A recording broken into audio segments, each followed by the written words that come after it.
तर लय भारी आहे। आमचे बाळासाहेब ठाकरेंनी टॅक्सीवर मुंबईवरून टॅक्सीवर मोर्चा काढला होता।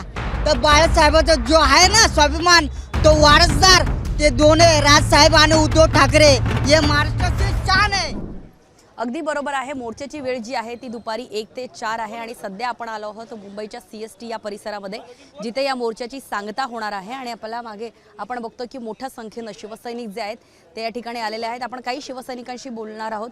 ताई काय सांगाल की आज तुम्ही इथे जमलेला आहात, खोटी मतदार यादी, अनेक घोळ, अनेक पुरावे जे आहेत ते पुरावे सकट महाविकास आघाडीचे नेते असो की शिवसेनेचे नेते असो मनसेचे नेत्यांनी समोर आणलेले आहे। नेमकी आता तुमची मागणी काय या मोर्चाद्वारे? नेमकी आमची एवढीच मागणी आहे की जे खोटं आहे ते आता आम्हाला दाखवणं फार गरजेचं आहे। आम्ही आता जर शांत बसलो तर हे परत तसंच बोगस मतदान करून परत आम्हाला पाडण्याचं त्यांनी जे काय ठरवलेलं आहे ते आता आम्ही करायला देणार नाही त्यांना। ह्याच्यासाठी आम्ही आता रस्त्यावरती उतरलो आहोत की आता आम्ही काय आहोत हे आता आम्हाला दाखवण्याचं फार गरज आहे कारण आम्ही खूप शांतपणे घेतलो ना।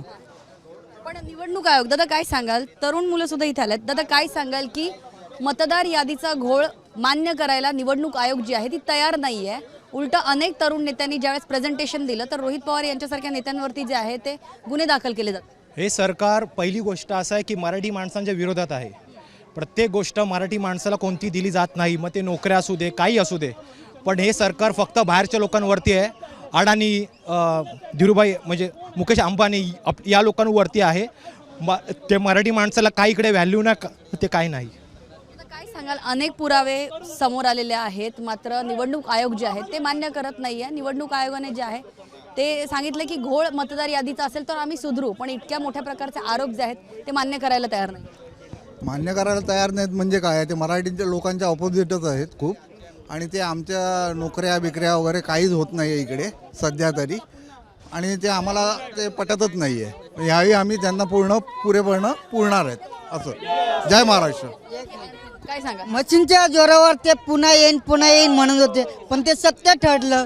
मशीनच्या जोरावर 4च्या पार करेल, 4चे पार तर झालेच नाही, पण पुन्हा येईन ते तर झालं, पण मशीनच्या जोरावर झालं। मला असं वाटतं मशीनच्या जोरावर पुन्हा येऊन हो सत्य आहे, पण हे खरं आहे ना, अख्ख्या महाराष्ट्राला माहिती पडलं।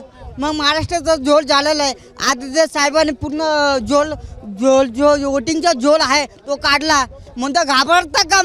मग या ना, मग आमने सामने लढा, बॅलेन्स पेपरवर घ्या। मग चला महानगरपालिका होऊन जाऊ द्या, मग बॅलेन्स पेपरवर घ्या, तुम्हाला दूधच्या दूध पाणीचं पाणी कळेल। मग का नाही घेत बॅलेन्स पेपर? त्यांना मशीनच्या जोरावरच घ्यायचे। सत्ताधारी म्हणतात की 1 किलोमीटरचा मोर्चा काढून काय फरक पडला नाही, ही 1 किलोमीटर तर लय भारी आहे। आमचे बाळासाहेब ठाकरेंनी टॅक्सीवर मुंबईवरून टॅक्सीवर मोर्चा काढला होता। तर बाळासाहेबाचा जो आहे ना स्वाभिमान तो वारसदार ते दोन्ही राजसाहेब आणि उद्धव ठाकरे हे महाराष्ट्राचे शान आहे।